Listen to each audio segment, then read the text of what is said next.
Welcome everyone to a game of 5th edition D&D. I'm Alex Newton. I'll be the DM for this quick session.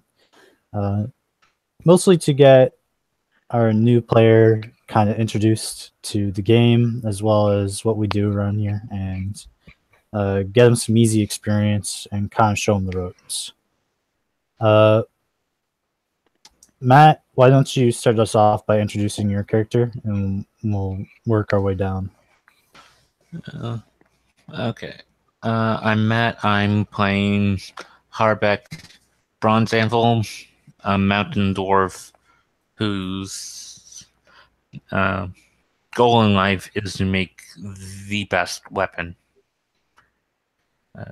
He's a cleric of the forge, following a creation god. All right. Shrub Bob.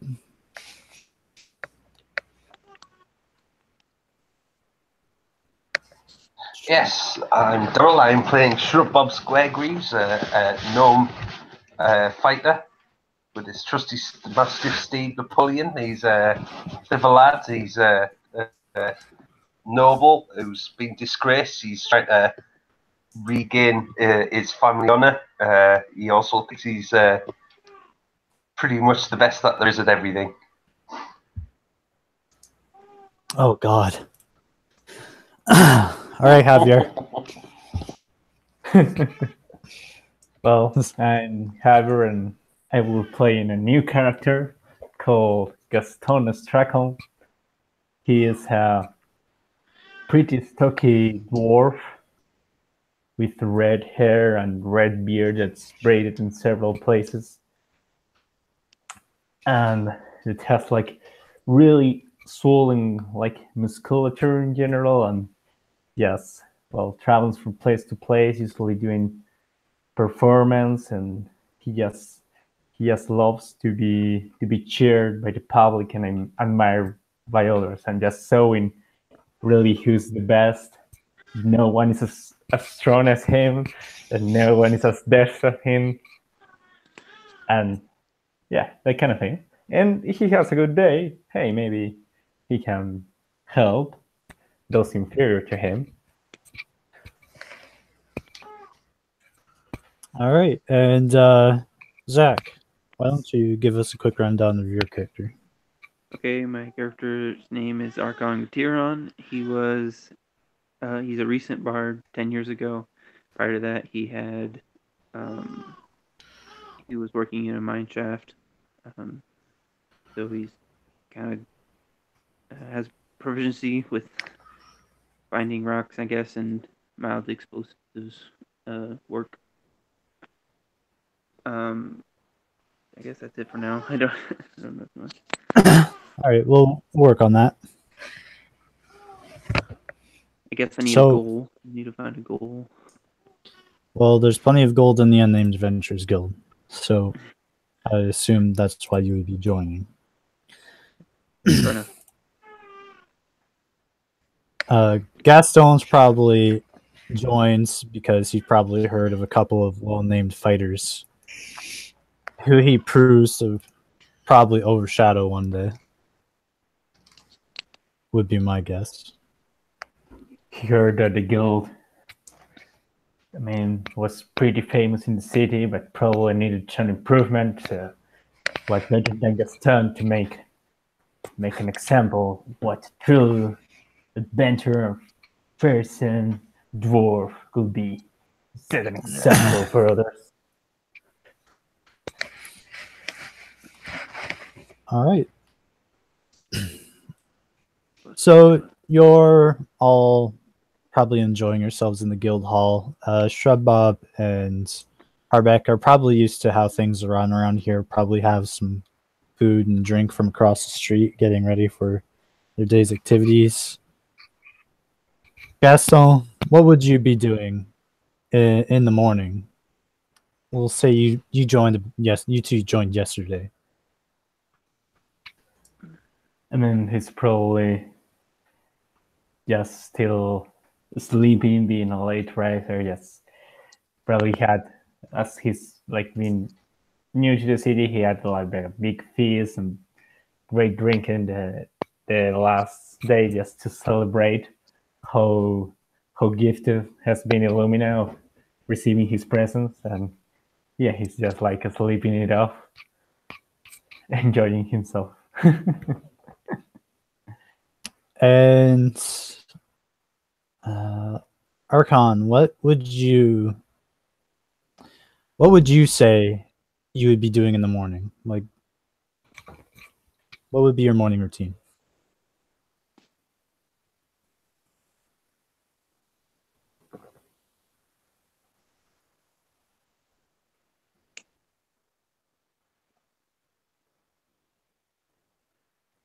Well, this is awkward. There we go. I'm sorry, I was reading something. I would actually probably be up. How early are you talking? 6 in the Like morning. break it down. 6 in the morning. I'd definitely be up because because he's a morning person, or I'm a morning person. I'd probably be sitting by a light kindled fire, just playing the lute. All right.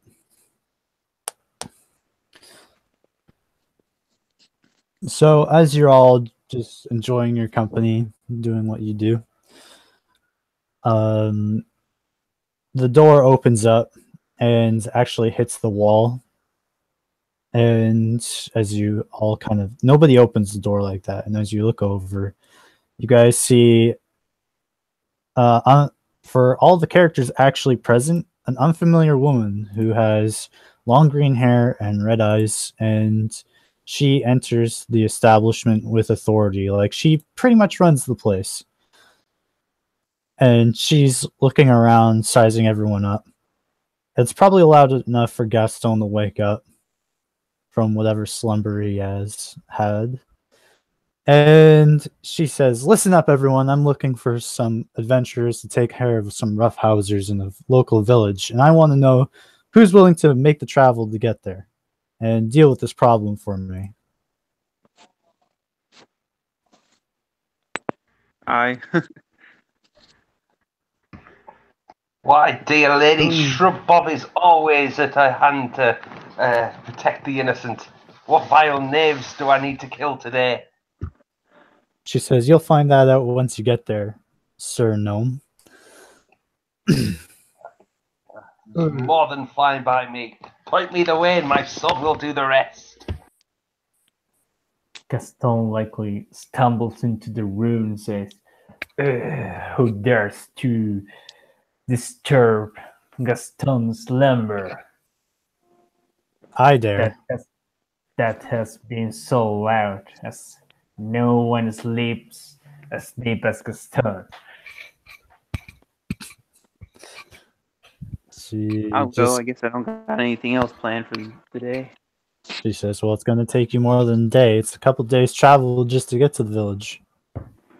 Sounds fun.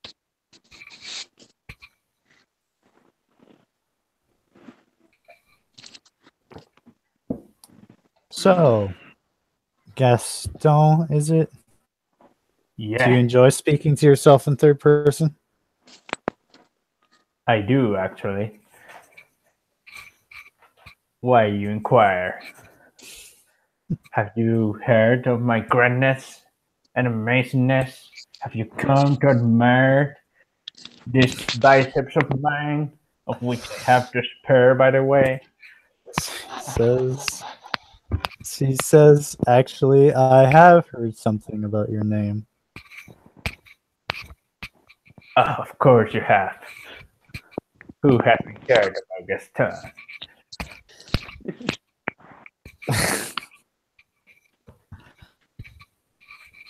She says, "Well, I guess I should get you all straight to business.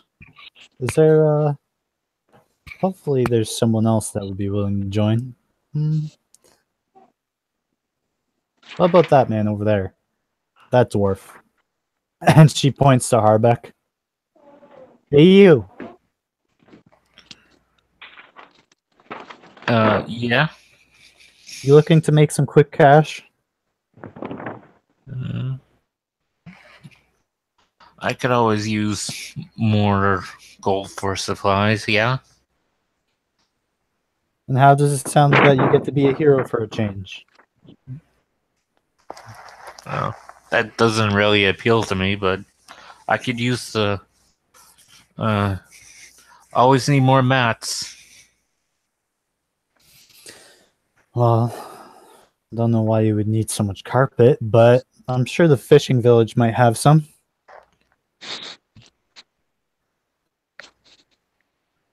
She says, let me give you this map here, and I'll show you where you need to go. And she unfurls a map in front of all of you, and it's in a convenient little scroll. And she shows you on the map where you need to go and what road you need to follow to get there.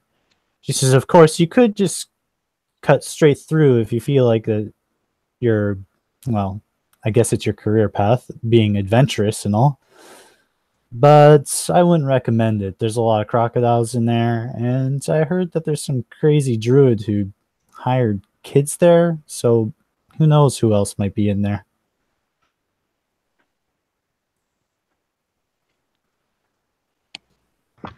Such a concern for lesser men. Alvin, fetch Napoleon.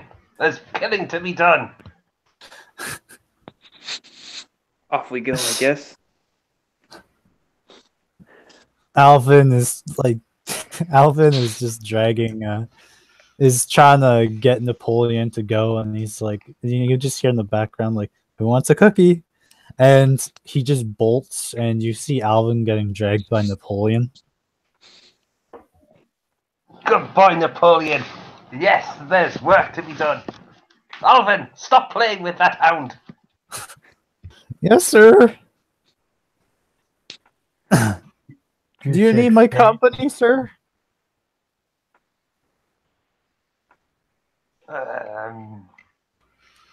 Yes, this will be a good learning opportunity for you, Alvin. You need to brush up on your combat skills.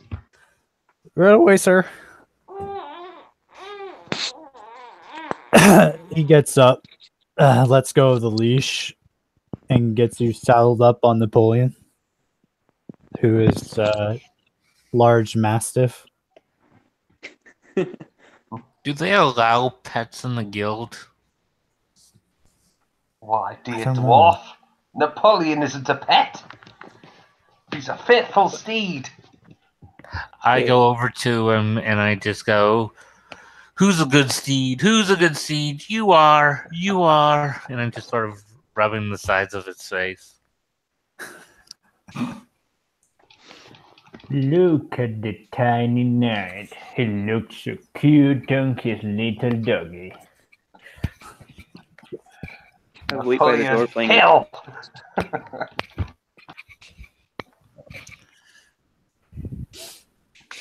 I guess there's even more fame to get. It's my obligation to, well, help the really. Well, you could tag along, but I would recommend that you take a bath first. You smell worse than Alvin. We don't have no time for that. Hey. Nobody washes as much as Gaston. So mind your words.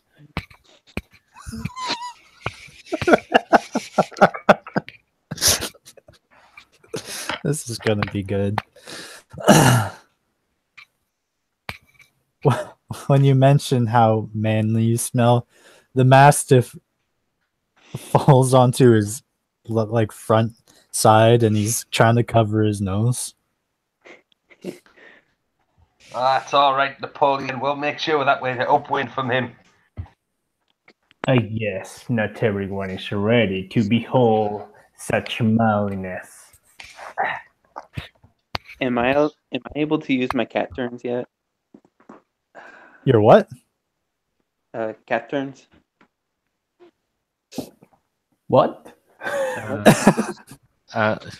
You mean Cantrips? Yeah, cat turns. Sorry. Yeah, you can use cantrips whenever you want. Yeah, those They're are unlimited. unlimited. Can I use prestidigitation to make them smell better? Oh yeah, Do that. Gaston, you're Your musk has been tainted by some foul magic. What is this? What are you doing? Get out of my sight before I have to show you your place. I roll my eyes. Katamari says, "No, we won't have any of that. At least wait until I leave, or until you leave, as a matter of fact. What are you still doing here?"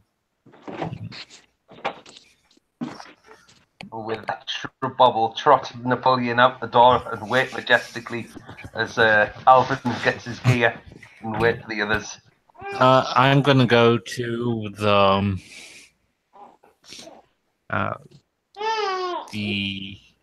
stables and get the horse and cart. Okay. Does anyone know how to operate a land vehicle? No. So do you want a driver too? Let me check. Nope.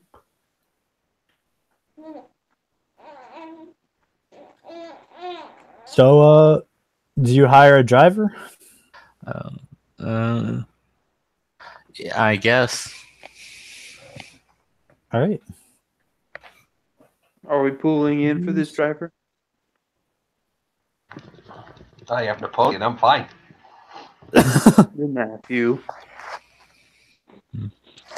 Drivers aren't that expensive.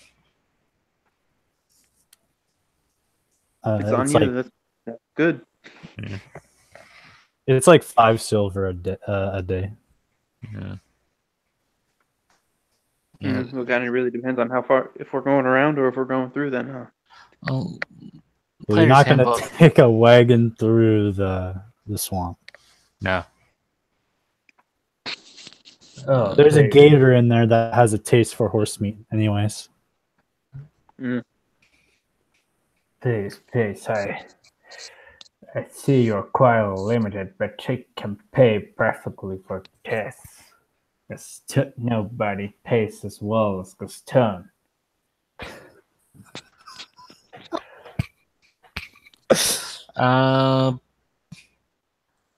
Coat. I guess the closest would be coach services, 3 copper per mile. Oh, yeah. That's the book price. Yeah.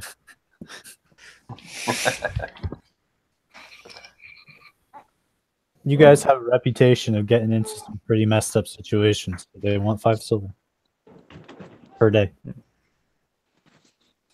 How do we have a reputation already, or the Gaston's reputation? Gaston's reputation is that of a partier. So, he's the guy. The driver isn't exactly worried about, a wild party suddenly happening on the wagon. That's the Unnamed Adventurers Guild as a whole has a reputation. Harbeck can pay him. Okay. He'll pay him 2 gold in advance because it's going to be at least 4 days. Okay. But if Gaston is going to be there, there's not going to be a safer place in the planet. Unless, well, he gets on my ground side, of course. Then it becomes the worst place to be. All he has to do at that stage is stand behind me, dear garçon.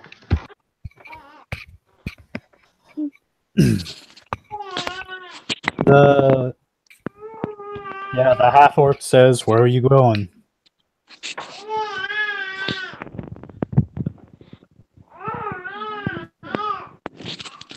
To adventure, sir.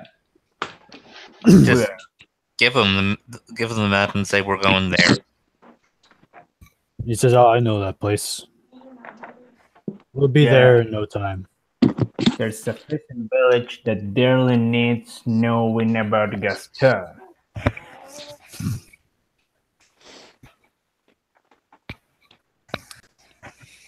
All right. He starts driving all of you. Are you all in the back? I am. Yeah. Yeah, I'm sat on top of Napoleon while in the back of the car.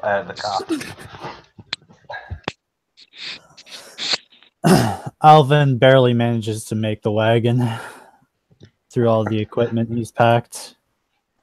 Come on, Alvin, this is no time for dawdling. He says, "Sorry, sir." And he's got both your backpack and his backpack, and he's trying to climb into the back.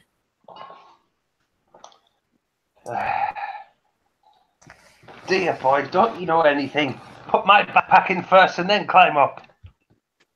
This is, I'll remember that in the future, sir. See that you do. All right. So you travel onwards, and as you said, it takes 2 days. I did not mean to roll that just yet, but that's okay. Yep. 2 days goes by fairly uneventfully as you guys arrive to the village. It's not time for that yet. So you arrive at the village, and of course, it seems pretty, I wouldn't say empty.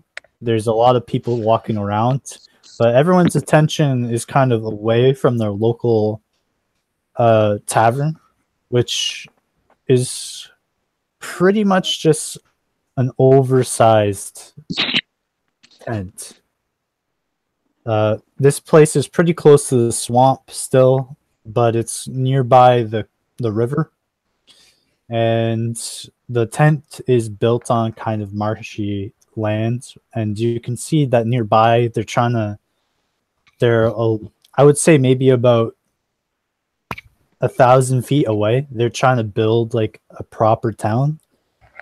And there is one main building here, which looks like it might be the mayor's house, but it's kind of, the land nearby is also becoming swampy, and it's kind of tilted a bit, not too much, but Yeah. I give the driver 1 gold and say, find some place to stay in town until we tell you we're ready to go back to Illumina. you got it, boss. And he waits for you all to get off the wagon, and he looks around. There's plenty of places to park, so he just sits in the center. He just turns the wagon around and sits in the center of town. He doesn't expect you to be very long. There is no proper inn here. There's just a bunch of tents and stuff. Like I said, about 1,000 feet away, you see a lot of people building houses. Why don't we go to the tavern? I agree. We should go to the tavern. Oh, idea, dwarf. I could use a drink after all this travel. It's always a good time for a drink.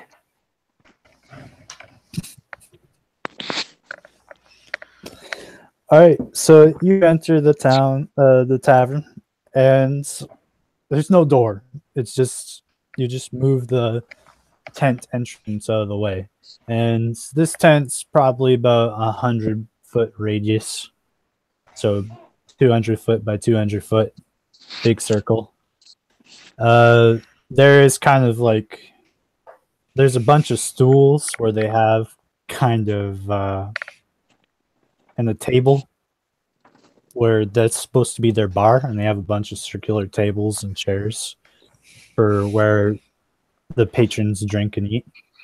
There is no proper kitchen. It's just a campfire on the grounds with a spit and pot, and that's pretty much all that there is to this place. I go and sit down.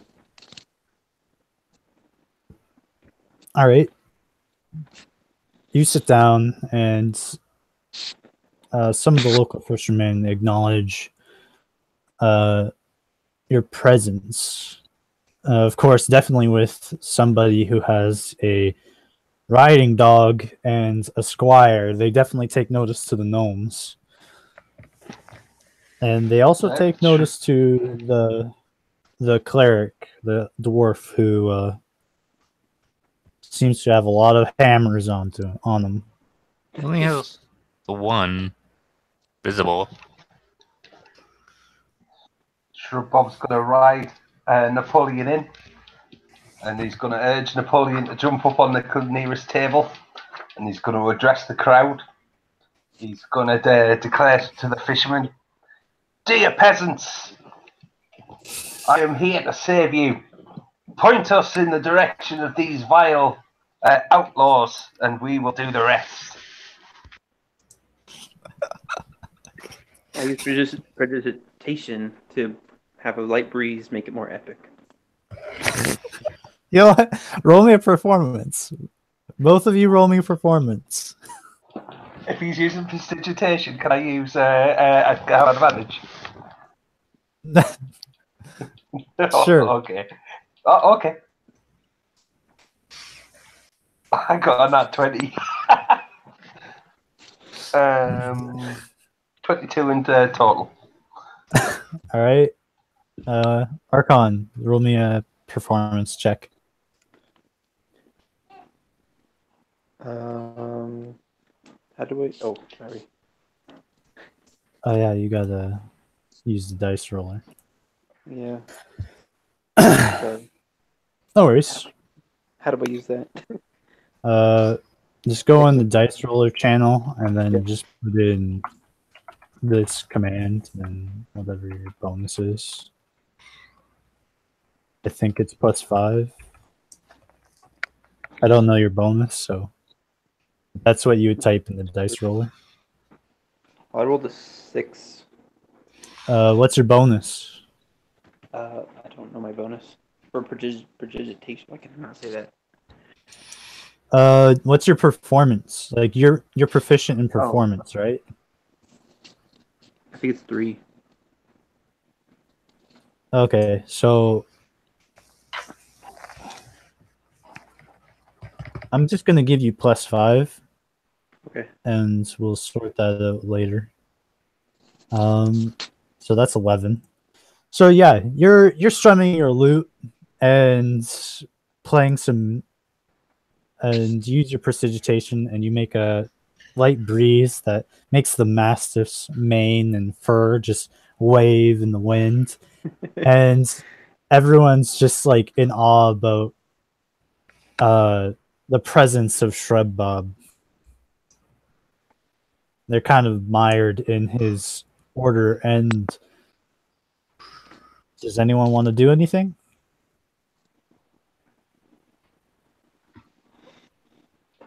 Okay. Alvin, have them form an orderly queue if they want autographs.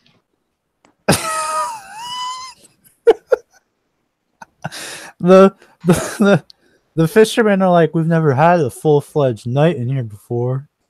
So you can kind of see them getting ready to like form a line, and just like straight out of a Western movie, you see some you see 4 bandits enter the room, and he says, "Not so fast." They're all humans. They're pretty bulky, and they're all carrying weapons of sorts, mostly just leather armor and short swords, and I would say daggers. Is there some sort of problem, dear fellow?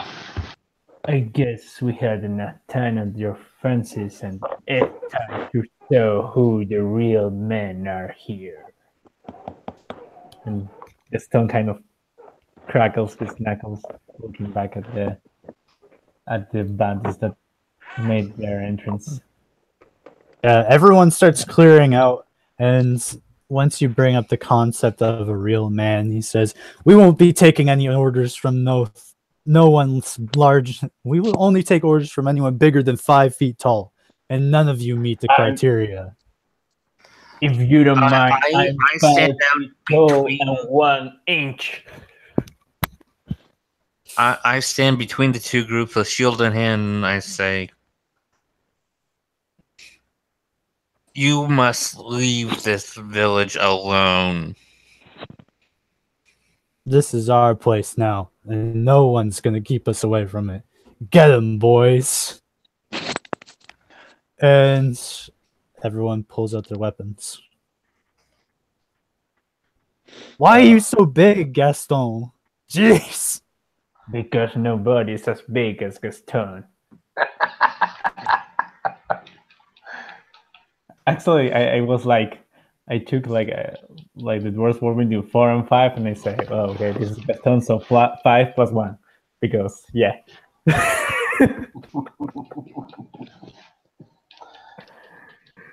Roll initiative.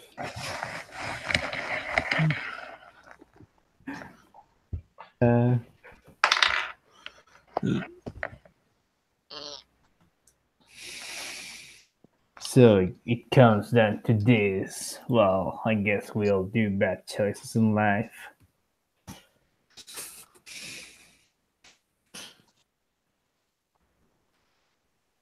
Of course, we all make bad choices in life.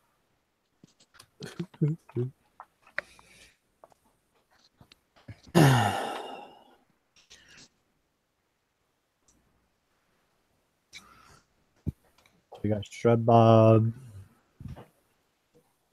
with a 22. The next, who do we got for everyone else? 7, 13, and he's rolling. So we got 2.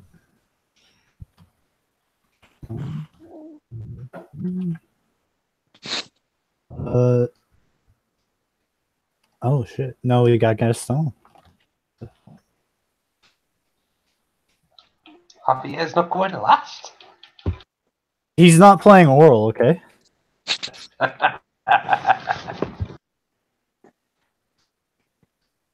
Nobody's as deft and quick as Gaston.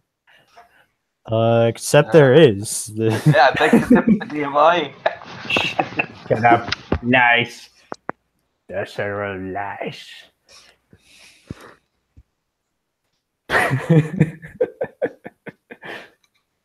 Oh man. And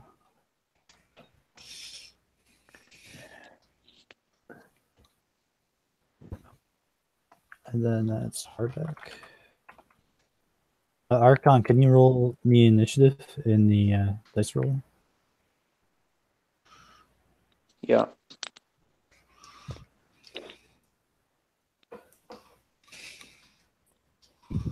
Rolled an 8.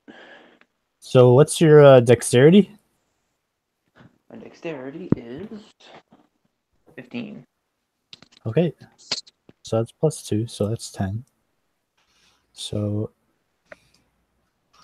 that's actually before Harbeck.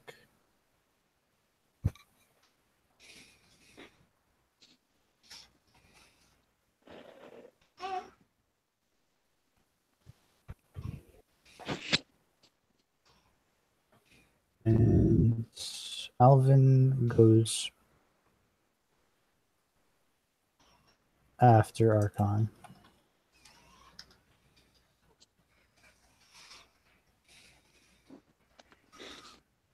All right, Shrub Bob, you lead the charge. To arms! I'll brandish Frostblade. I'll yell at the top of my voice the command word to activate the blade. Cult!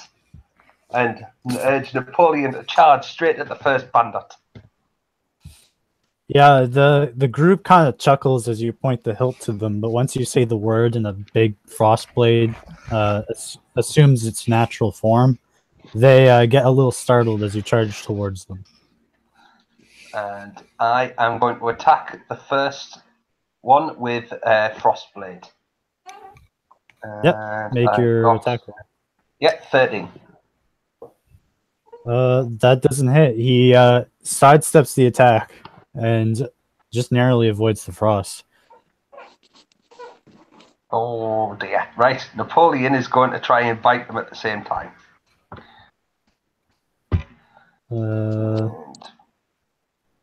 Yeah. Yeah, Napoleon did better than I did. I rolled an 18. Napoleon gets +3, so that's 21.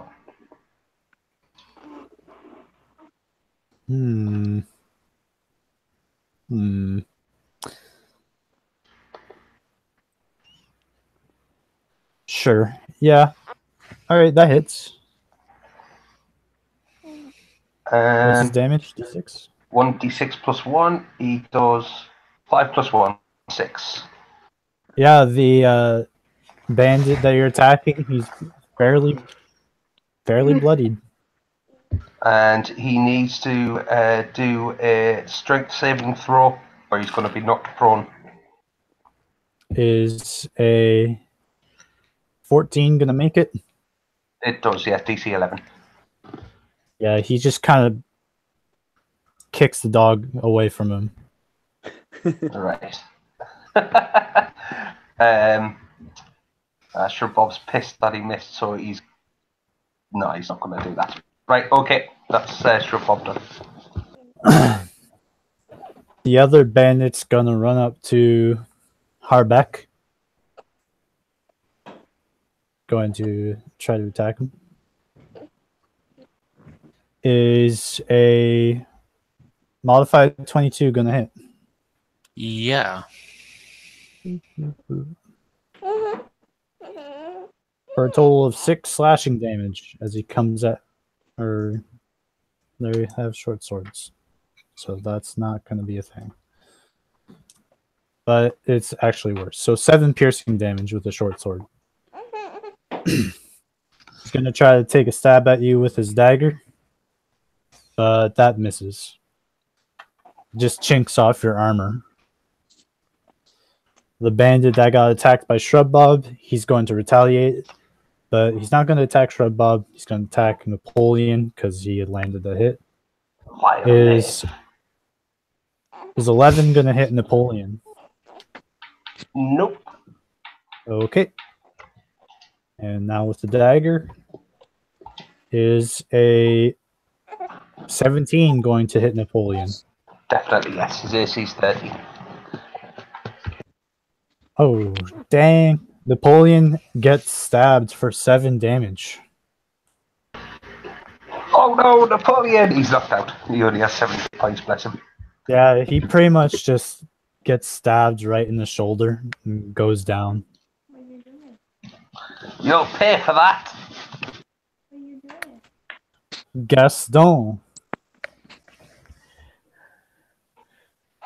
I guess that Billy wasn't so worthy after all. And he has just cracked on his knuckles. You see his muscle tighten, and he getting ready just to lunge forward towards one of the nearest bandits.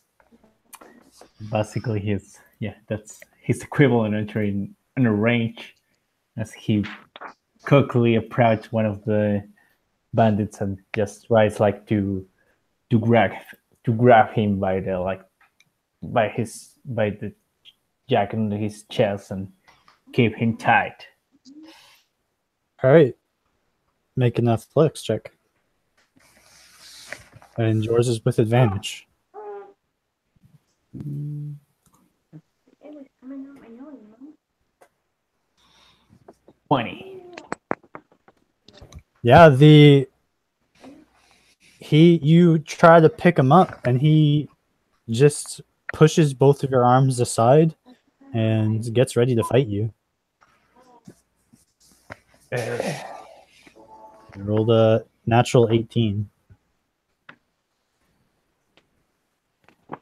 Say you're scared of fighting that stone, aren't you? Cowardly running away. Says I ain't run from nobody. Not someone who's a foot shorter than me. And he tries to attack you. And his short sword misses. And so does his dagger. So he slashes at you twice and misses you both times. And now we have Archon. Am I able to use what's it called? Inspiration? Yes. Who do you want to use inspiration on?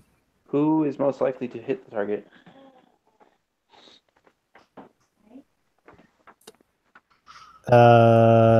Probably Shrub Bob.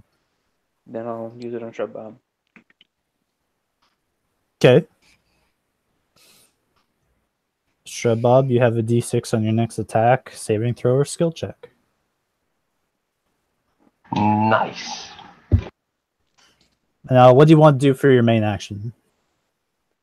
Can I still attack? Yeah, do you have a weapon that you use? Yeah, rapier. Yeah. So I attack with that. Yeah, so you run up, and who are you attacking? Are you attacking the one that Shrub Bob's fighting? Yes. All right. Make your attack roll. A d20, correct? Okay. Yeah, that's right. Critical fail. One. Ooh, why don't you... Hmm.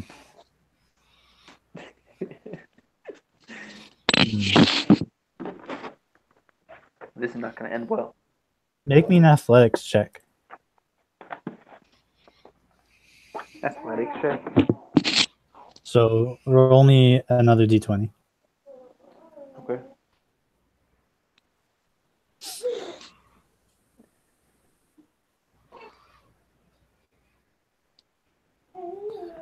Critical hit, Oh, 20. dang! All right. No, I need you to make me another attack roll. Okay. 15. All right. And your bonus with your rapier is dexterity of 15, so that's plus 4. Shrub Bob, is 19 going to hit you?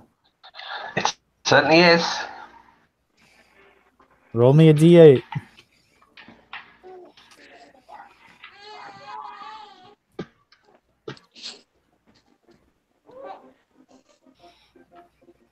Archon, roll me 1d8.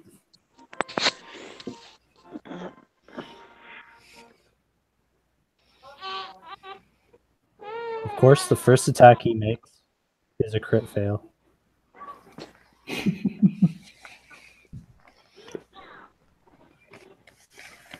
Do I put d8 first? Yeah. So just Okay. do He that. just wrote it for me. Yeah.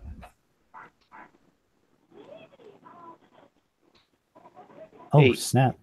So Shrub Bob, he... So, to add insult to injury, Archon is running behind you, and you hear a sudden thud as he hits his foot against a rock, and he starts tripping. He catches himself, but he looks away from his blade and he feels something get impacted by his rapier, and when he looks up, he stabbed you in the back, dealing a total of 10 piercing damage. Archie, we're on the same side. Fight the bandits, damn it! Oh, my first ever attack has gone horribly well. Yeah, you did max damage on your first attack. Yeah, That's that's a plus. that's a All right, so Alvin's turn. He's going to take a shot at the fourth bandit. Alvin, pulling through where the other guy is not. Hitting him with the short bow. For a total of 9 piercing damage. The bandit number 4 is definitely stifled and surprised by the shot that almost hits him in the neck. And he stumbles around and manages to get his bearing, but he's definitely a bit dazed. Harbeck, your turn. Okay. The dog heals 6 points, and I'm taking a Healing swing. word? Yep. Okay.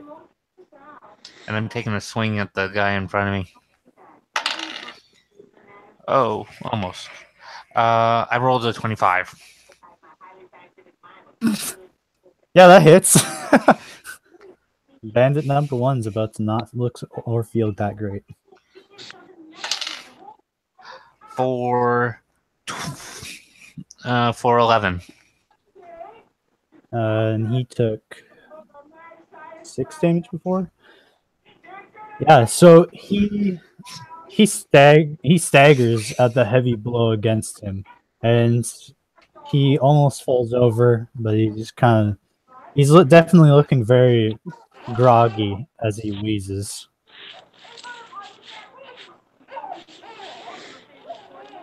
Bandit number 4 eyeing up the easy target, but also seeking revenge. He's going to run over to Alvin and go around everyone. And that's going to miss. But the dagger seeking revenge for a total of 10 damage. Do you have your stats for Alvin?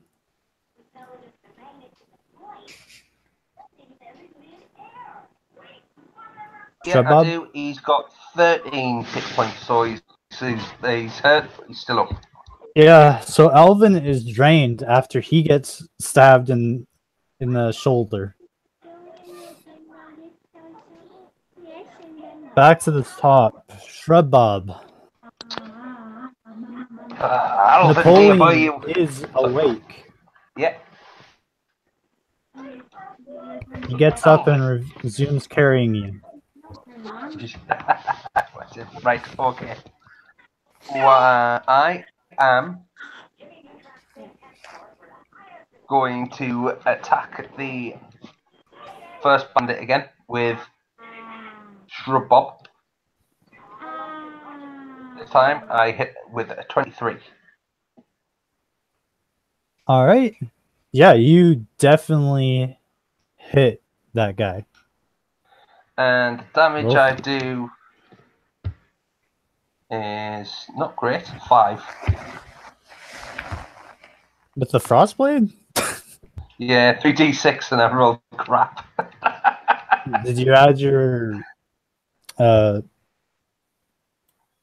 strength No, I bonus? didn't. I forgot. Yeah, that's plus 5, so that's actually 10. Your strength? Oh no, that's with proficiency. Plus 5, plus 3. Sorry, so that's 8. Yeah. So you stab the frostblade into him, and he looks down as his body just starts to freeze into place. And when you pull the blade out, he's just a ice statue. Okay, I am going to action surge. I'm going to wheel Napoleon around, and I'm going to charge straight at the one that just attacked Alvin. I'm coming, dear boy. As you're charging away, the one bandit that is kind of fighting with Gaston, he swings his weapon at you. And I'm going to assume a 21 hits you. Yeah. And he just barely hits you for 4 piercing damage, just kind of leaving a nice little cut on your neck as you run away. Ah, 'tis but a flesh wound. Right, with my action surge, I am going to obviously attack the bandit number 4 that's attacking Alvin. And I rolled 12, 17. That's going to hit. And this time, with Frostblade, I did 14 points worth of damage.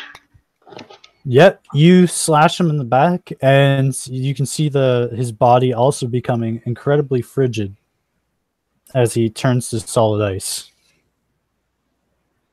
And that's what you get for attacking people lowlier than yourself. Vile knave. All right, so that's Bandit 2 and Bandit 4.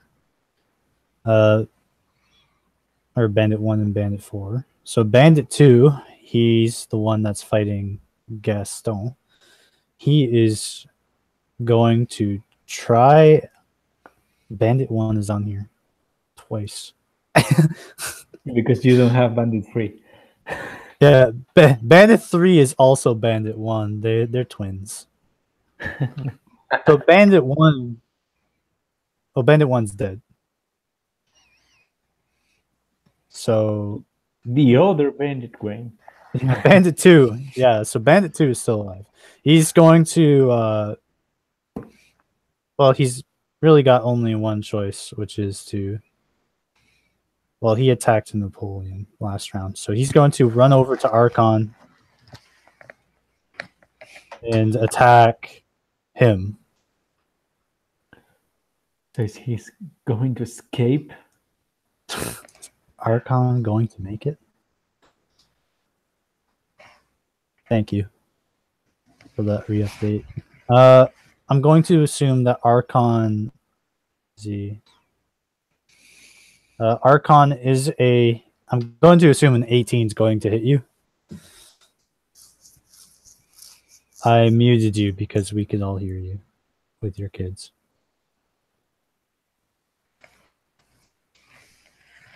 So hopefully he knows to unmute himself. Yeah, I think he knows that.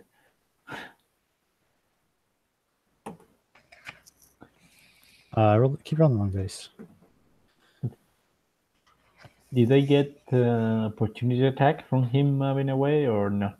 You're kind of dealing with Bandit 3. Bandit 2 is like 10 feet away from you. Oh, okay, Bandit 3 was okay. Yeah, you and him are kind of duking it out. Yeah. Yeah.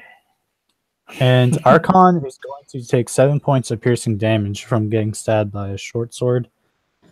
Ouch.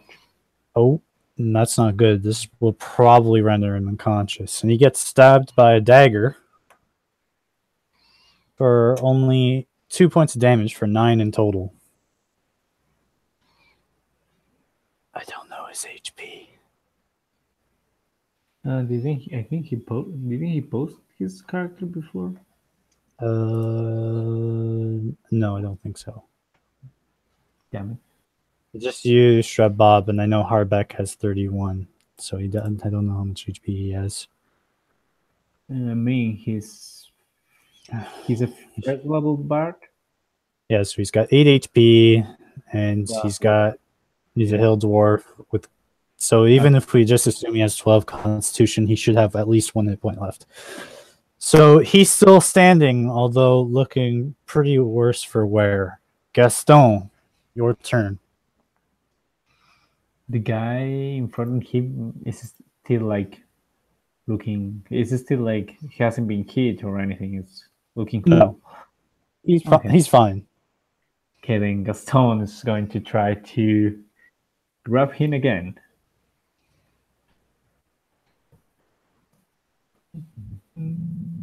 Oh. Yeah. You have What an happened advantage. to the guy that Jesus. I hit? It was a natural 20 for a 26 total. Okay, we're gonna have to do something special for that. Yeah, can I actually? Because I was planning to do something, but given I got a net 20, it could took 2 turns. Can I grab him and throw him in the same action? You know, I'm gonna allow it because he rolled a 1. Fuck yes. So basically, because I was going to grab him in a fit of rage after he hadn't escaped his previous attempt and throw it at the other guy. And The other guy being the guy attacking Archon. Exactly. Make me a ranged weapon attack, but you're gonna use your strength. Okay. So And that guy, I totally forgot about him because he did come over to attack you, but you went up to attack Bandit 1. Basically, this is like, okay, I just roll 1d20 plus a strength attack. Do I add my proficiency to this or no? Yeah, I don't see why not. Okay, then I'm back. Yeah, I just muted you because we could Ooh. hear you. Not good. Oh An eight. shit. Yeah, you throw him. Roll me 1d3 plus your strength modifier. Plus my modifier is 4. Wow. So yeah, you just throw him, and he hits the swampy ground loudly with a big thud.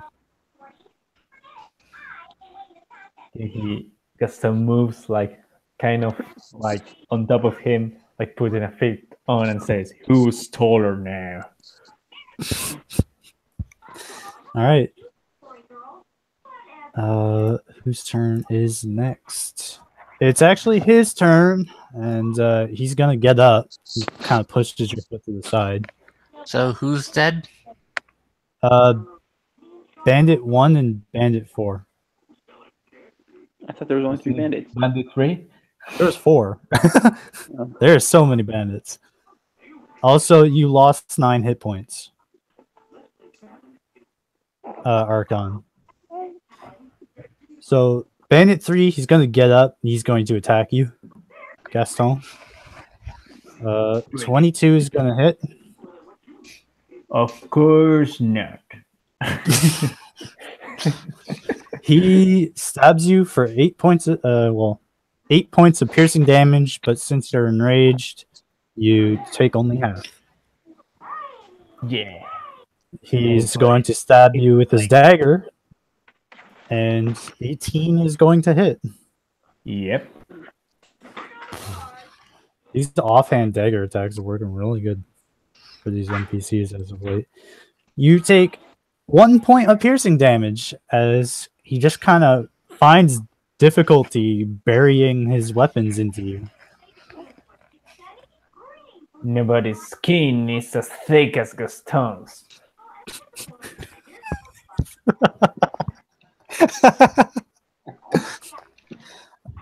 Archon, your turn.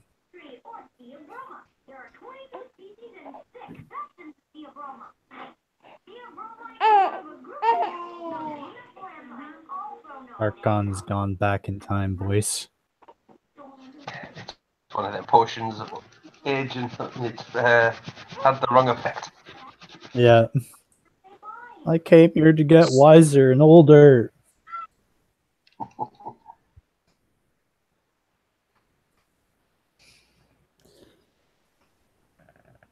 Archon? It's your turn. Zach? Yeah, I'm back. It's your turn. Can I get my bardic inspiration again? Yes. Who would you like to use it on? Again, who's most likely to hit? Still. I mean, 2% Shrub at the Bob minute. is kind of going around, but I don't think Shrub Bob has used his inspiration yet. So, Okay. No, not yet. so I guess Harbeck? Gaston. I don't know. Let's give it to Gaston. Okay. Yeah, you just saw him throw a guy across like 10 feet, so he's looking pretty good. Yeah. seems like it. Yeah, cheer my name. I mean, he got up right after that, but you know, details. Hey, it's not every day you see someone get picked up over their head and then thrown across 10 feet. Right? Details. All right, Attacking again with my rapier. roll me that d20. Rolling the d20.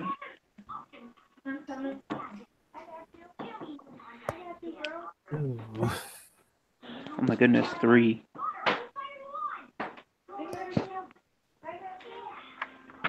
All right, so for a 7, you don't manage to hit the bandit. I'm not surprised. I'm glad I didn't hit myself. That's a good way of looking at it.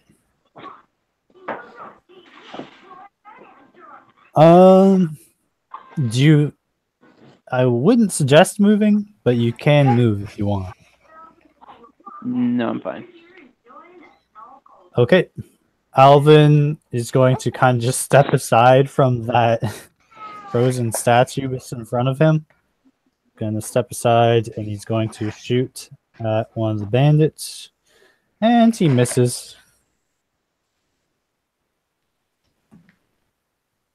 Yeah, he's trying to put the arrow in, and he kind of steps, his foot kind of sinks, and you can see the arrow just kind of shake off the bow.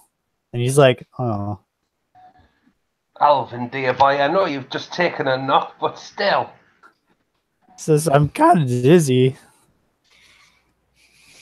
Walk it off, boy. Walk it off. He shakes his head, and he picks up the arrow again, but that's his turn. Oh, I guess he can use his second wind. Here we go. He heals himself for 6 hit points. Harbeck, your turn. So, who's in front of me? Bandit number 1 used to be in front of you, but he's kind of a frosticle at the moment. To your left would be where Bandit 3 and 2 are at. Okay.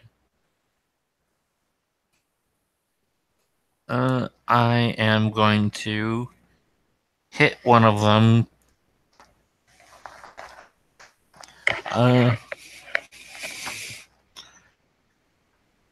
I say,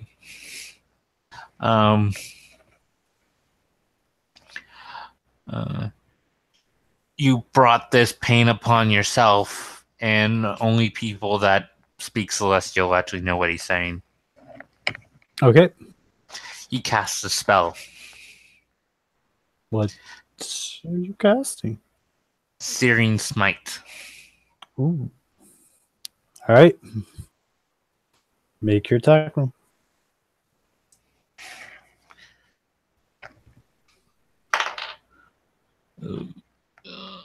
That is a 15. That's a hit. So you I just gotta did- make a dex save or a con save? No, I had to hit you. Well, yeah, but for the burning smite. No, I had to hit you. Oh, okay. It's you catch on fire when I hit you with a weapon. Okay. No, there is a save. Yeah. But it's you still take damage. It's at the start of your turn. Start or end. No, at the start of his turn, he makes a con save. If he succeeds, the fire goes out. If he Okay. doesn't, he takes more damage. But it's also can character can use himself or someone within 5 feet of him can put him out because it's still fire. Yeah. That is 14 points of damage. 3 of that is fire. Yeah, he bursts into flames, and during the flames, you just hear a loud crack, and he screams for a moment as the flames catch onto him, and then you hear the loud thud, and he just falls onto the ground. Yeah, and my hammer is no longer glowing because I hit someone with it. So that's bandit number 3. He's dead. Top of the round, Shrub Bob. Right, I'm going to wheel Napoleon around, and I'm going to walk him over menacingly to the last bandit, and I'm going to ask him, do you yield? He says, fuck you. Have it your way. And I swing at him. And I forgot to turn off my thing to say that I had more than one dice, and I rolled a 34 by mistake. So let me do that again. That definitely hits. 12 plus 5, 17. 17 hits. Yeah. And damage 13. Yeah, he's still alive. He's very frostbitten, but he's still standing. Napoleon's going to take a bite. Take a bite of crime. Yeah. He rolled a 14 plus 3, 17. That hits. And 1d6 plus 1, 7. Yep, that kills him. How do you want Napoleon to do it? He's basically going to get excited with all the smell of blood around. He's going to pounce on his chest and he's going to rip his throat out. I wouldn't have had it any other way. Yeah, so he just tears it out. And Alvin's kind of pale already, and he kind of looks over and he's like, "Oh my god!" He kind of vomits to himself. Atta boy, Alvin. Give him what for? Napoleon, sorry.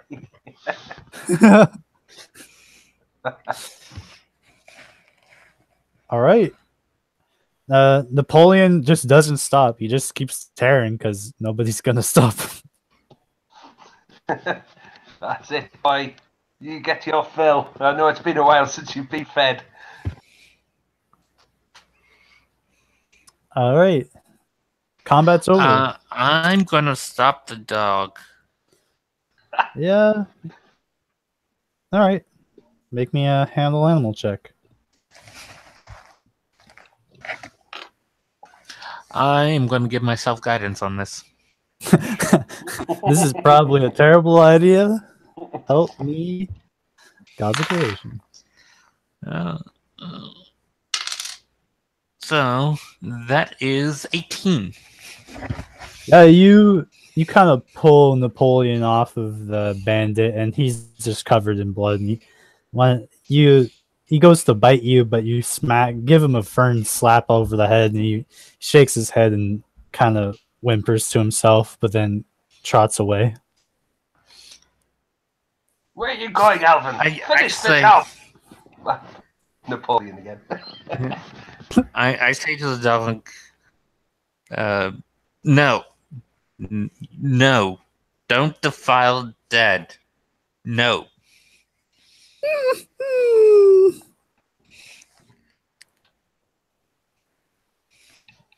And it just kind of steps away. Dear Halberg, how could it be defiling the dead when it's his meal?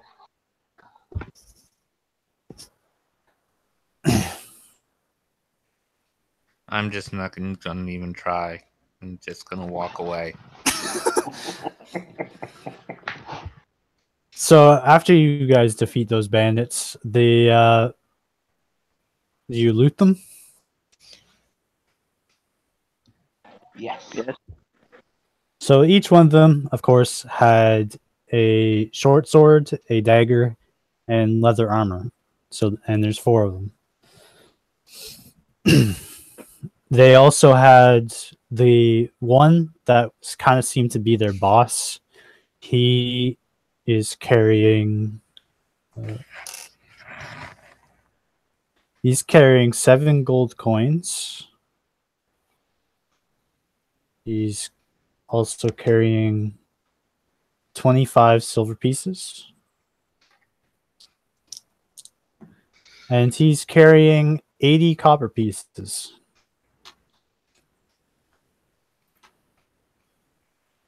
As well as you notice that one of them is carrying a healing potion.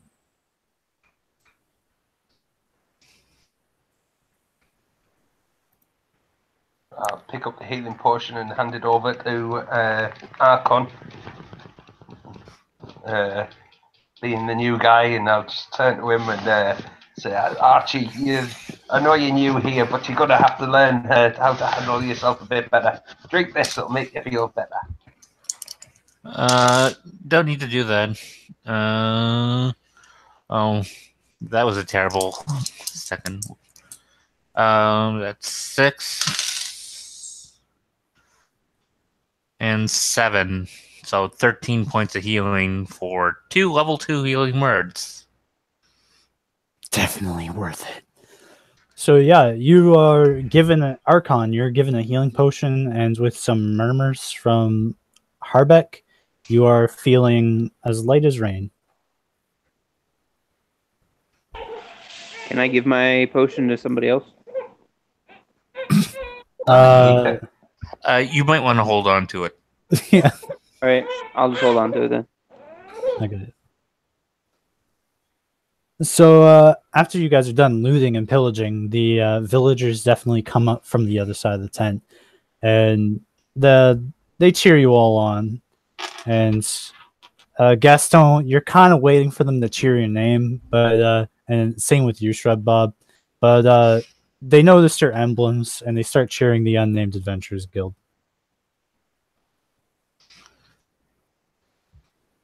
Why, dear peasants, as one of the core members of the guild, I, Bob, take your congratulations, and I will pass on to the lesser members the deeds we have done here today.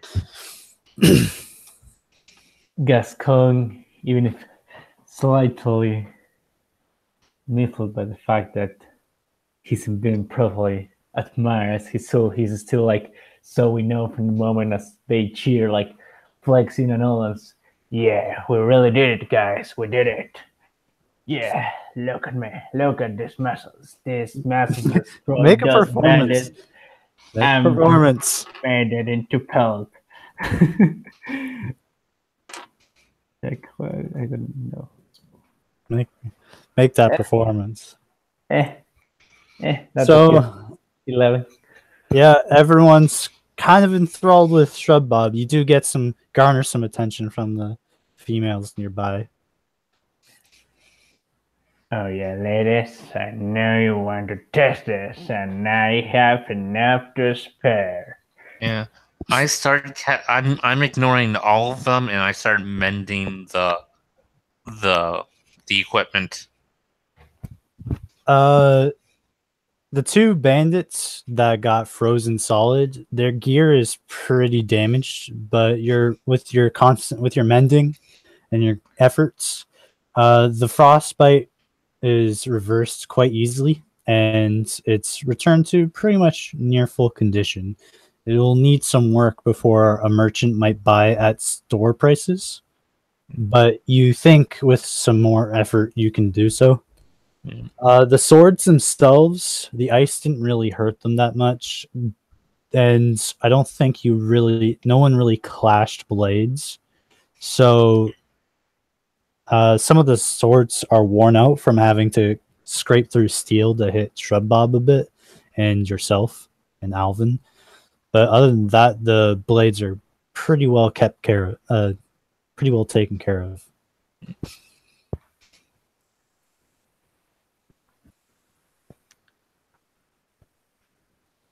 With some work, you feel like you could sell these for full price. Mm.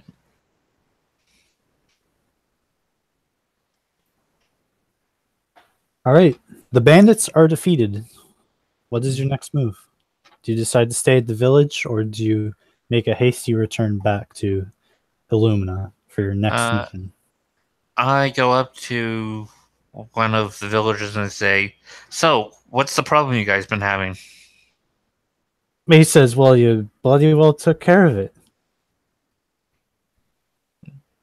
He says, it's a little bit of small fry for you guys, I'm sure, but we didn't know anyone else. We know the Mercenaries Guild is pretty expensive, and Pincus offered us a really nice deal.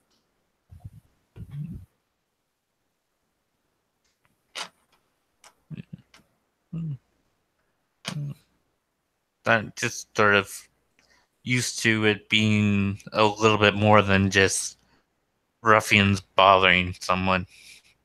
He says, well, we had to sell a lot of our weapons for, as you've noticed, tools and supplies for the buildings that we're working on.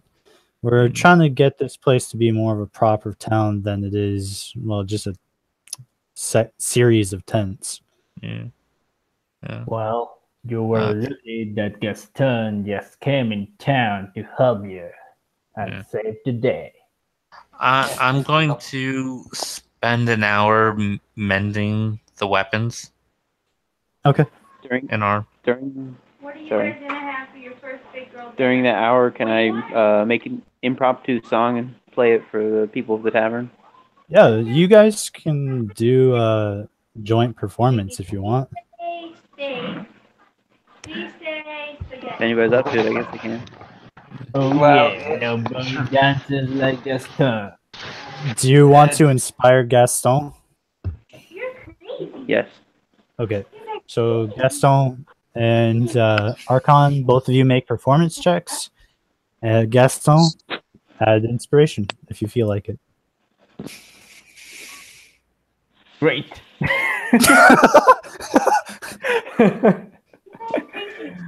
Amazing.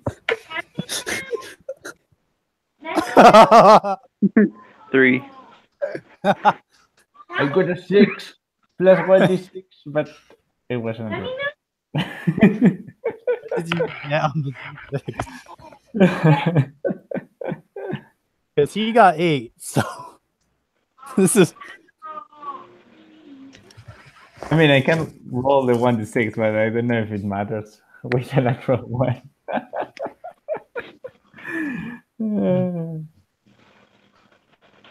Well, you can't crit fail an ability check. Well, it's No. a 10 then. Yeah, so everyone is kind of they're not like screaming at the top of their lungs like, oh my god, it's Gaston. But it is different from their local performances. So they kind of just take what they can get and offer you mostly just praise for saving their village.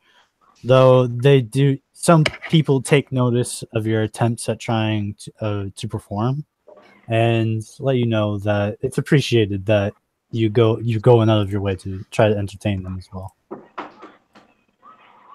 Yeah, you already sound like you need more Gaston in your lives. God.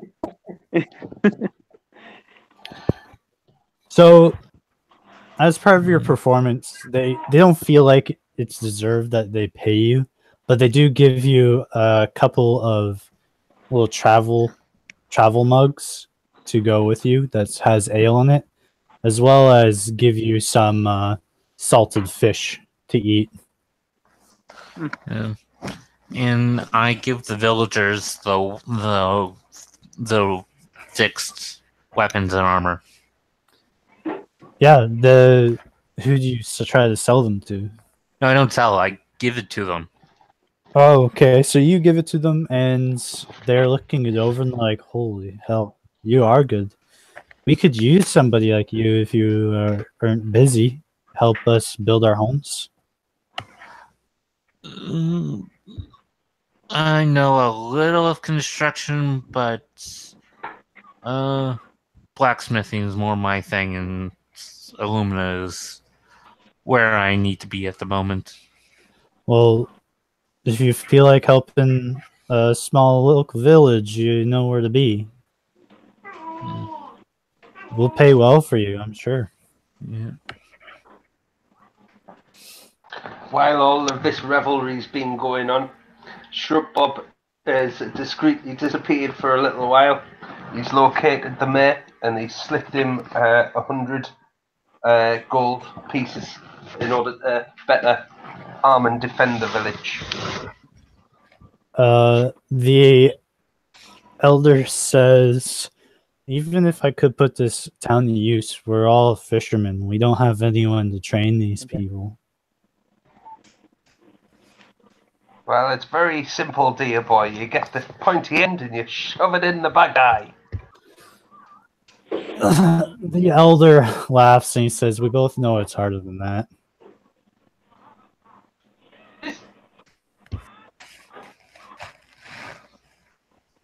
He says, I used to be a champion of Lathander, but it's been a long time since that was part of my life.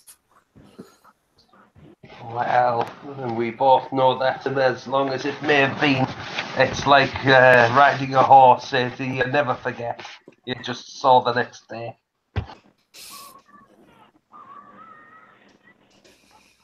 I go by the fire. I crouch by the fire and poke at it. Ask if everybody's ready to return. Yep. All right.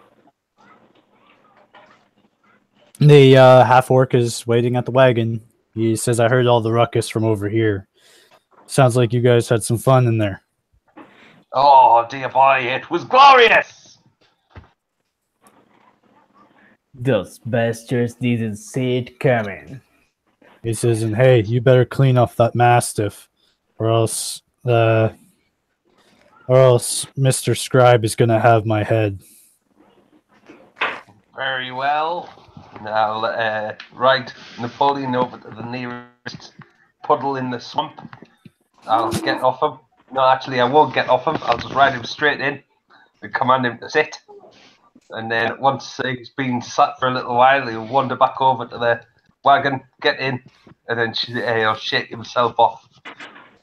Can I use Bring the- predigitation on him to clean him? Yeah, you dry him off and make him smell as majestic as he now looks. He shakes himself just to get that little bit of extra water out, but he's fine. His fur is just poof. Glorious. He actually jumps, but because his eyes are covered from his fur, he like jumps into the back end of the wagon. He shakes his head and jumps in completely. Confounded beast. I told you should have finished that meal in there. As you kind of mention the meal, he kind of horks up a piece of human flesh. No, thank you, Alvin. I've already eaten. Alvin says, I'm not Napoleon, sir. I meant Napoleon again. I do apologise.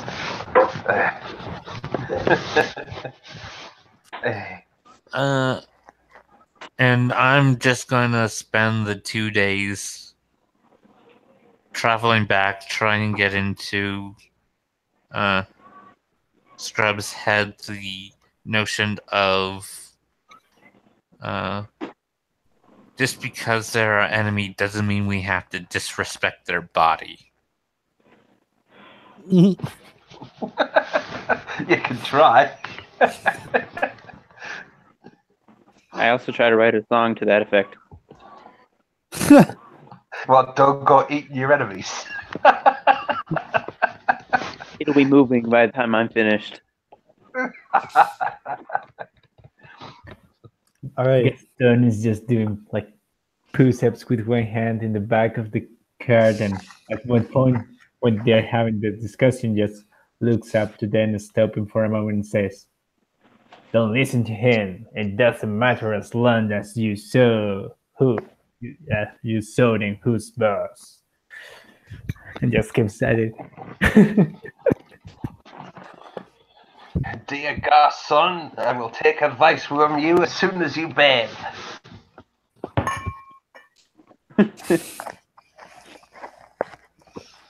All right. 2 days. Well, let's see what happens in these 2 days. We'll die. Rocks fall, everyone dies. Nope. No, nothing happens. Another uneventful trip. Seems that whatever... It is now the beginning of the 3rd month of summer. Woo. So five days has passed.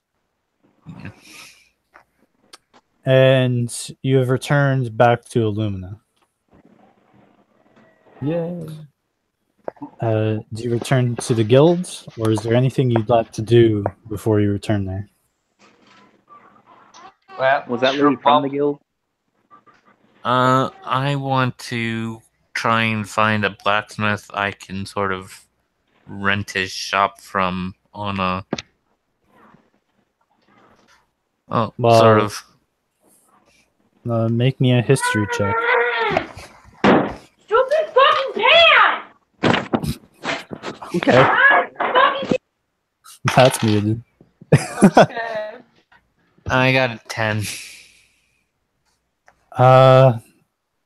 You can't, you go looking around and none of the shopkeepers seem to be too really interested in the idea, and none of them divulge any information about that.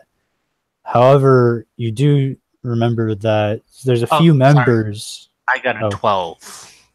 Oh, it's No. not much of a different story. Yeah. The only thing that you know for sure is that there is a guild member that is operating a shop.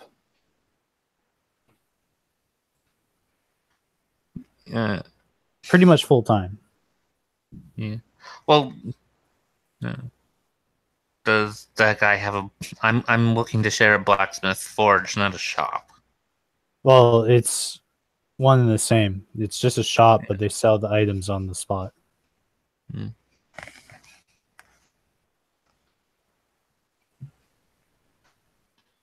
have a new Bass Dragon Brawn apprentice, if that helps. Add another one. More apprentices. I look to speak with the guild member that has its own forge. Yeah, you go and you find Professor Krisk, and he's sitting there. It's pretty much the afternoon when you guys return, and he says, "Ah, hi there. I've heard some good things about you."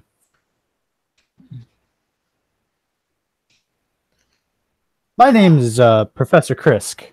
How do you do? I'm Harbeck Bronze Anvil. I was looking if I could, from time to time, borrow your shop. Well, For compensation. That's, you know.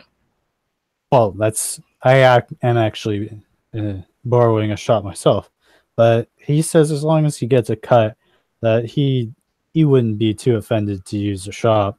So I'm not looking to make things to sell. I'm just looking for a shop to use to make. well, yes, feel free to stop by anytime. Hell, I'd be able to, if you are doing any interesting projects, I could get myself and my apprentices to help you too. Although it feels weird calling them apprentices because I think they've gone further than me in the wizard's exams. Well, I guess the shoe is on the other foot now. I'm so proud of them. I do need some help. Like, I know how to craft items, but it's adding the magical component to them I'm a little unsure of. Oh, well, that's good. That's exactly where I come in handy. I'm very good at it, very astute indeed, and I usually have several other people to help me with it as well. I believe one of them is called Qatar. He's so silent and he's oh so dreary sometimes, but he's very good at with the customers. And then there's Throwak, another dwarf that you should get a hold of. He has this penchant of believing that he's not a dwarf, and it's kind of confusing because he does kind of have that alcoholic binge that you all have. No offense, but all of you smell like you drank 24/7. Except weeks in this world don't have 7 days.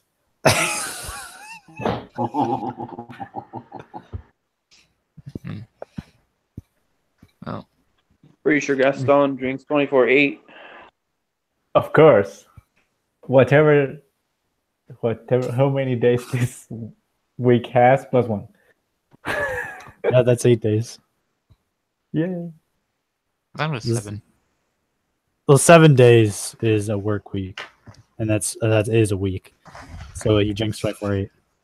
25/8. Got to get that freebie in.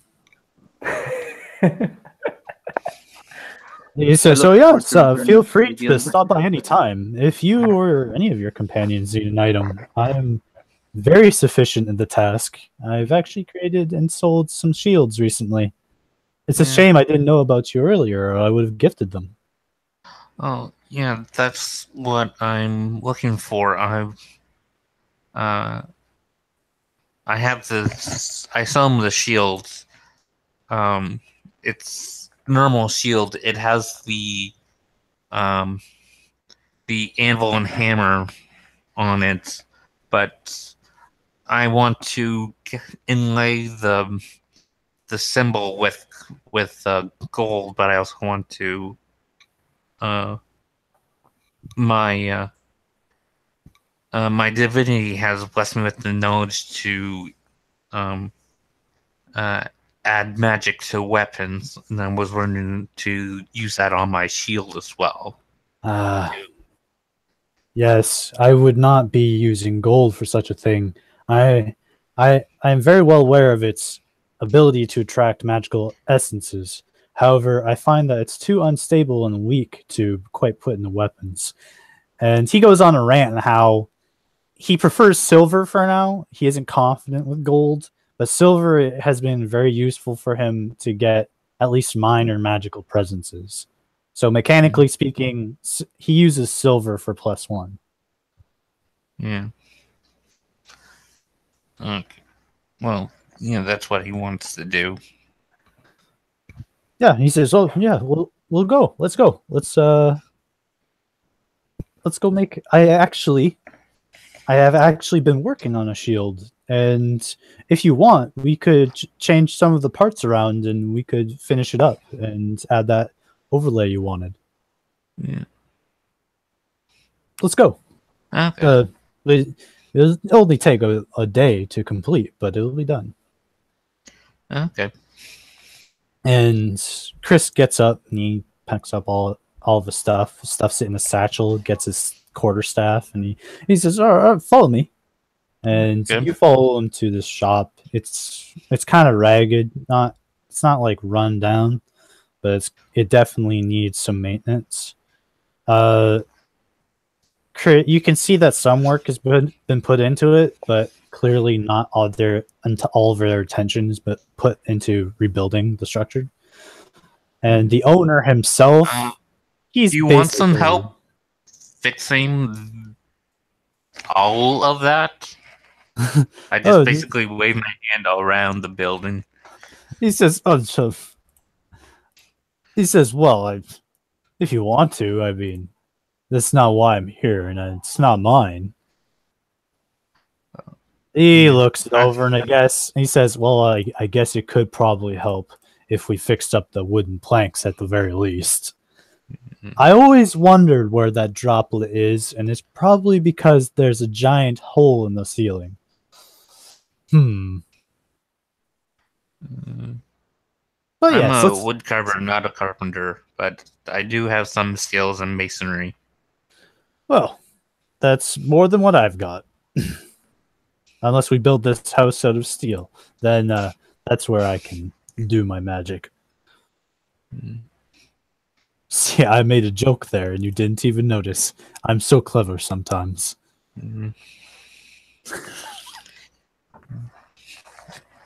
Chris, God damn it! All right, so the rest of you probably going to the Silver Chalice. Well, I said someone's just challenged Shrub to a drinking game. Well, honour has been declared now. Nobody drinks as much as Gaston. Let's find out. Oh God! Alvin is coming too. He probably doesn't want to, but he's coming too. Yeah. Okay. Alvin's there. He says, "I don't know about this Shrub. He seems kind of big for a dwarf." Size means nothing. Size means nothing. So, let's get started.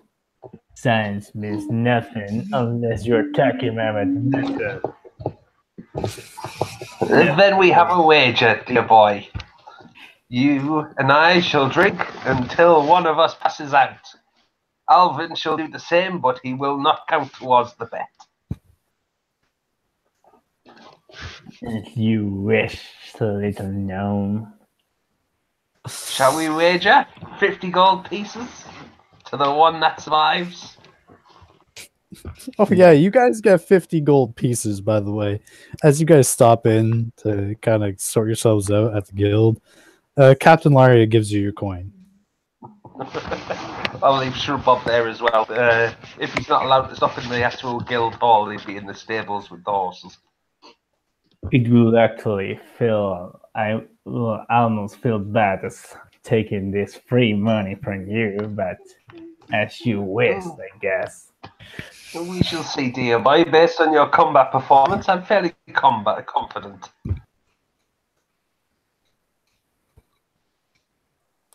So, let's get this out of the way. Everyone, so what's your choice of drink? Well, I'll leave that one up to Gaston. I don't know, what are the drinks available? Okay. Ale and whiskey, I would have thought. So ale and whiskey is, of course, the two ordinary drinks. Now, of course, wine is more fancy version of whiskey. However, the Silver Chalice has some. Well, they have a flavorful drink for like customers who kind of want to pretend that they're drinking ale, healthy ale, which is just like an apple cider. But they do have some extra stuff that they reserve for such contests. It's like they really, like, really, how do you say that? It's Like, basically borderline poison. Yeah, that one. I suggest we start, and this is out of character, by the way, but I suggest that we start on ale, move to whiskey, and then move to the poison when we get really pissed. All right. And here's what we see: who is the pussy and who's the man. Let's try to the poison, right? They start feeding you. They want to see how this goes. And then some other members kind of show up to just kind of participate. Everyone make me Constitution saving throws as you guys are kind of just pounding back 6 ales. Do you just want the one Constitution throw, or do you want Just one. several? My lot in Just too. one? Okay. Yeah, unless you Yeah, have get yourself in. advantage. Yeah, Archon, make a Constitution saving throw. Alvin is shit-faced. Shrubbob got 20, modified 20. All right, 13. Gaston's holding up pretty well. He's doing all right. Archon, roll me a second d20 The second one? because you're a dwarf. You have advantage. Okay. The first one was 12. Yeah, I'm looking at it. Roll another one.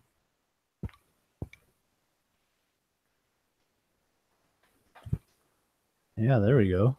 So Archon and Shrubbob are holding themselves pretty well. Alvin, Gaston's doing all right. He's getting a little buzzed. Alvin, on the other hand, he's not doing so great, and he's kind of sloshing his words already.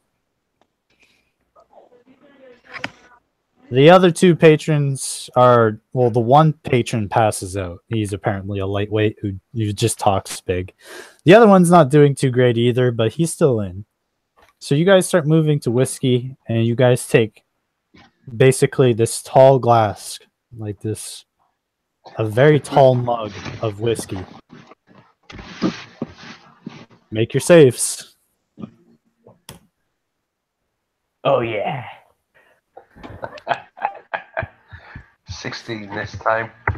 The other random patron and Alvin are actually doing really well. 9 and 12. 12. What's your constitution? My constitution is. Let's go. You get a haircut too? Constitution is 11 plus 2. 11. No, Okay, plus so 2. 13. Yeah. So He he's got rolled a 12, 13. mate, so it's 14 in total. Yeah. No, his he's got 11, but his total is 13 because he's a dwarf. 2 plus 1 on his Yeah. con save. So he Oh, got right. 13. I see what you mean. Sorry. Yeah, sorry. So Alvin is actually doing pretty well. He's getting a little shit faced now, but it's kind of expected. There's a lot of heavy drinking, and he's a young lad who doesn't drink a lot. The other patron, he's holding himself up pretty well. Who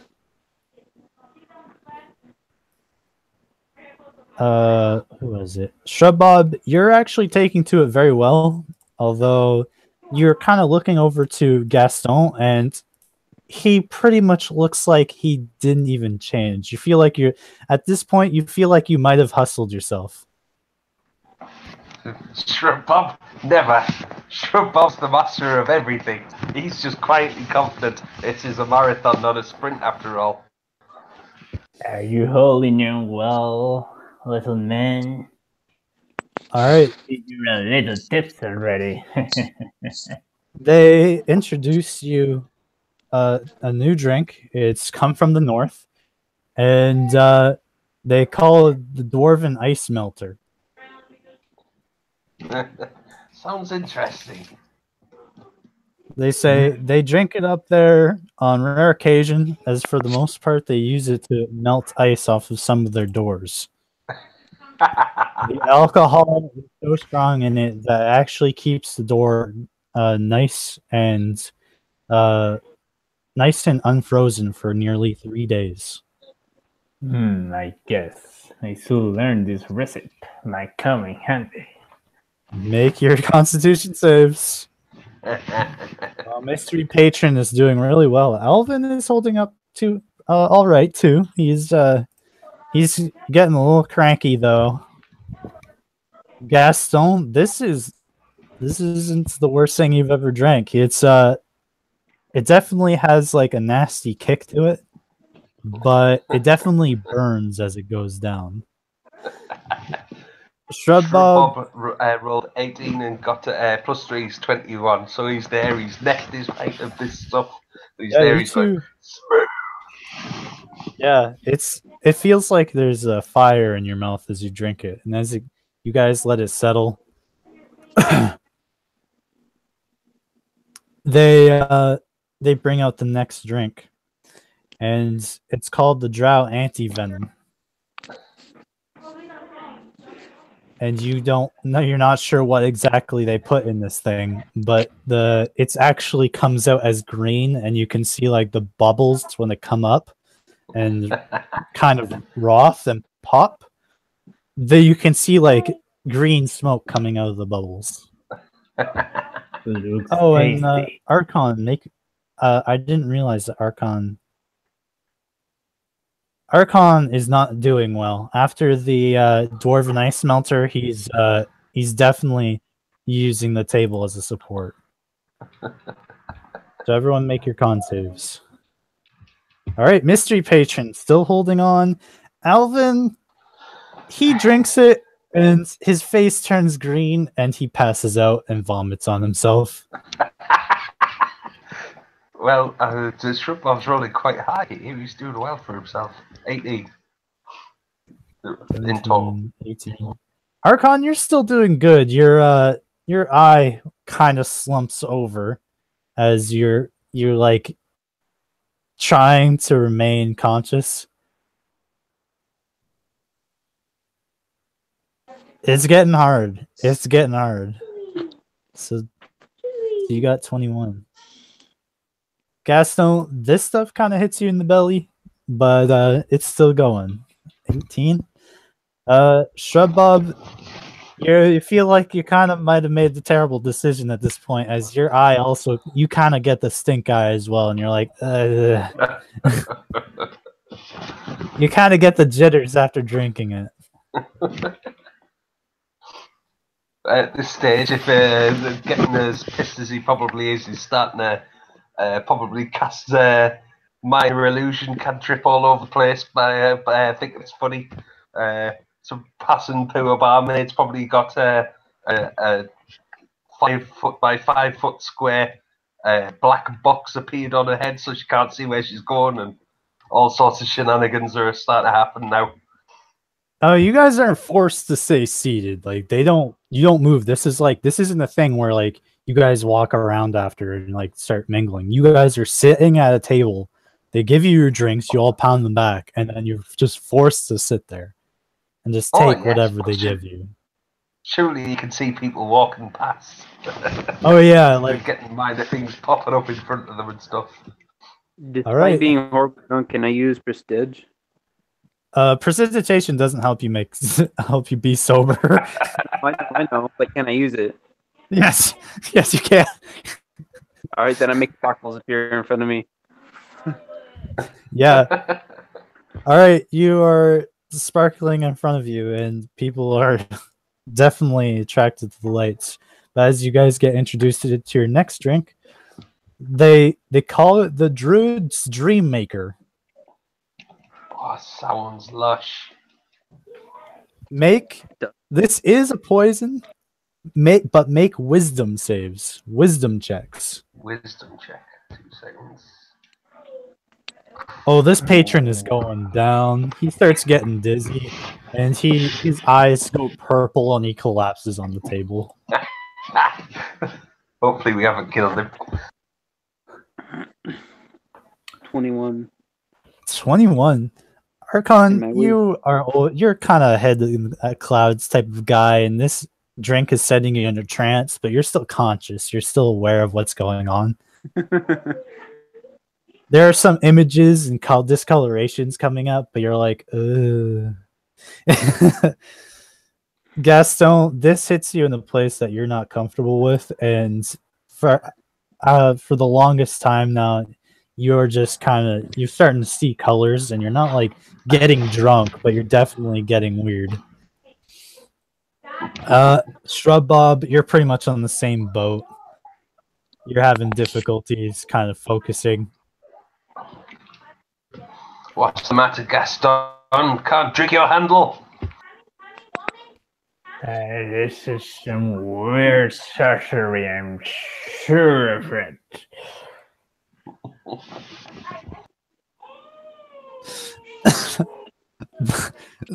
You can see two. You guys are having difficulties focusing, but you see you see a cloaked figure with the bartender who's been giving you drinks this entire time. And basically, they're like these. You can see them laughing at the four of you as you're kind of just all sitting there, like, ugh. You see the cloak. Elvin has passed out a while ago. He passed out on the ice melter. Right. Okay. No, he passed out on the spider. That's the drow anti-venom. I'm gonna turn Gaston at this stage. I'm gonna say, Gaston, I should tell you something now that we're good friends. I know. Yeah, that's cool. So you see the cloaked figures kind of just passing him this stuff now, and the bartender's just mixing it in together. and he's like, ooh.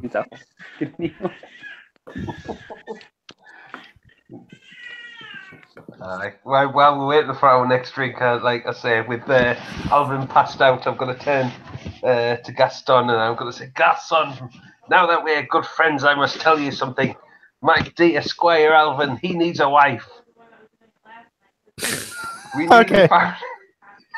nearly found him one several weeks ago, but unfortunately, I don't know what happened after that encounter. We must find him a wife. I guess I should teach him some proper muscle flexing to get up the latest. Like you guys get your next drink, Can I use to try to make a duplicate drink appear in front of Gaston? That does not work. Nice try, man. You guys receive your next drink, and they say this is called the illicit brain number. Doesn't sound so bad. This sounds terrible. Make intelligence saving throws. Oh, thank Against God. poison. Yeah, the other Okay. patron, he drinks it, and then his eyes go blank, and he just smacks his head on the table and collapses. Probably not going to fare much better, but at least he said intelligence there. Bloody hell.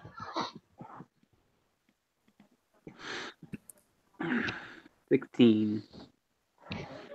Argon, you are just barely hanging on. Like your eyes just go white, and you're like everything is numb. Like after a while, it takes about a solid minute for you to kind of realize. You and Shrub Bob, you were both kind of like everything goes blank, and you guys are just looking at your hands. You guys are so drunk that your hands are just shaking, but you can't stop them. And then eventually, like, you guys become conscious again. I Like, can smell and the colours. Gaston, you just blank out completely and you smack your head onto the table. We have a winner!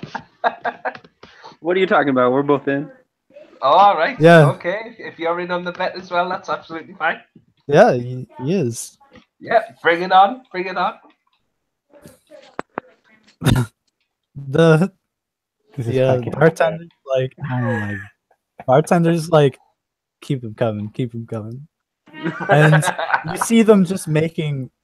You guys can't even see them anymore. Like, you just see people. Like, this is how bad it is. You just see people walking around, but you can't hear them.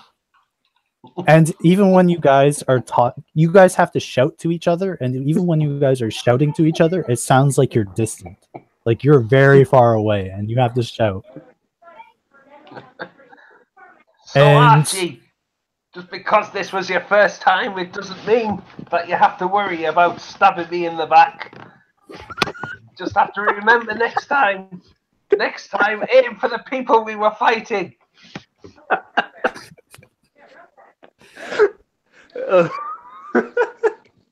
They give you a poison. They give you, basically it. They give you a poison, and they say, you don't want to know what the name is. And they just give it to you. And they say, this is a dumbed down formula of what they used to make Draco Liches.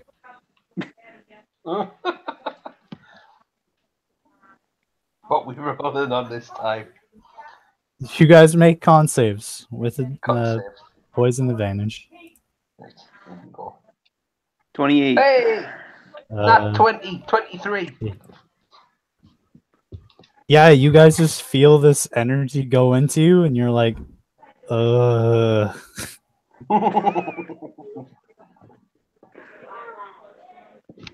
After a while, they're like, do we just give him the full thing?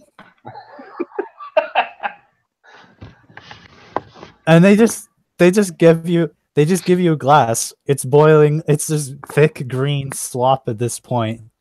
But you can't really even notice color anymore, and you guys can't feel anything.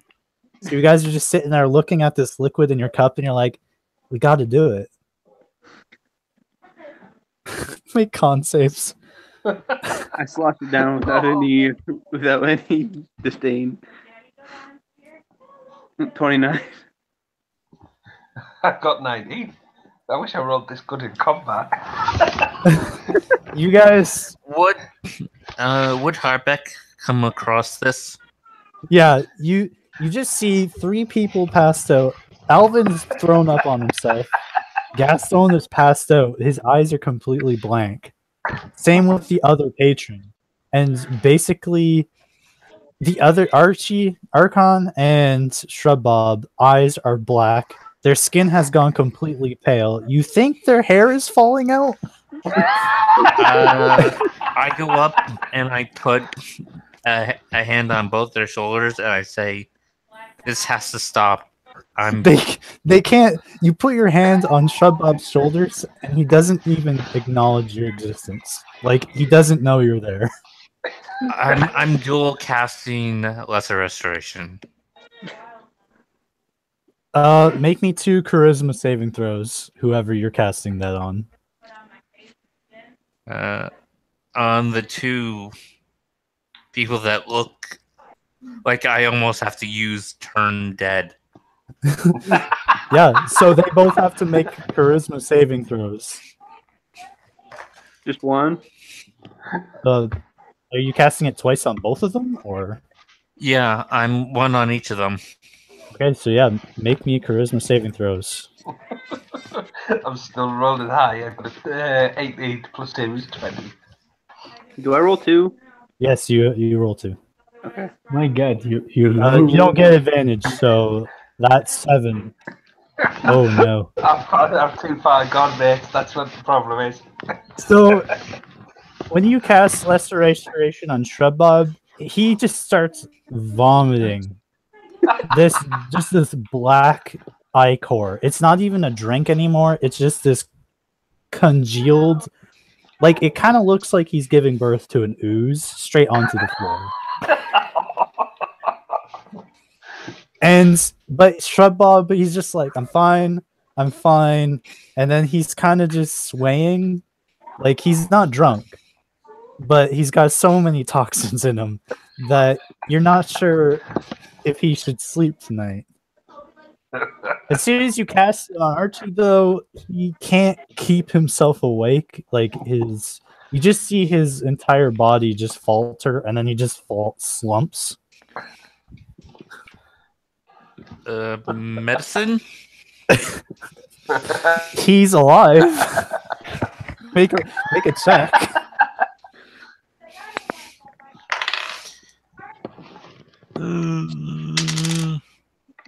Okay, so that is 21. You assume that his body has gone into shock, and he couldn't. They have both gone into shock, but Shrub Bob could hold himself together, while Archie, on the other hand, couldn't take the shock, and he just passed out. Harbeck, dear fellow, join me for a drink. I'm winning You're this done. game. You're done. Done. I just had I to don't heal feel you. yet. If I have to heal you from drinking, you're done. Nah, that can't be true. Shrub Bob never needs healing. Not from drink. Do you reach for your cup? Oh, hell yeah. You reach for your cup. Point them to the black thing that I hope is not moving that's on the ground, and I say, that came out of you. Yeah, he just swipes for his cup to try to take a drink, but he misses the cup completely. But he just goes for a drink, but instead of putting his hand in front of himself to where he thinks he's having a drink, he just smacks himself in his head. Tis nothing. I simply need something to eat. Barmaid, bring me some food and another whiskey. Actually, bring me 3 whiskeys. You're a gnome. Stop drinking like a dwarf. Gnome. Yeah, Gnome. it just goes I'm away. more than just a mere gnome. I am the gnome. I'm gonna have to stop this here. So, what are you guys? Anything you'd like to say to anyone? As everyone's forced to clean up your mess. I guess percentage. It's Help clean up. sorry. Go on, mate. Oh, you're not helping anyone anytime soon. You'll be lucky to wake up tomorrow. Does it have any side effect or something? Do we even remember what happened? You're not gonna remember much, Gaston. Remembering much is the least of your concern. You're gonna have a hangover and not remember the night. The other people should be I worried. don't remember it was defeated. Great. You still owe that 50 gold. I don't remember that.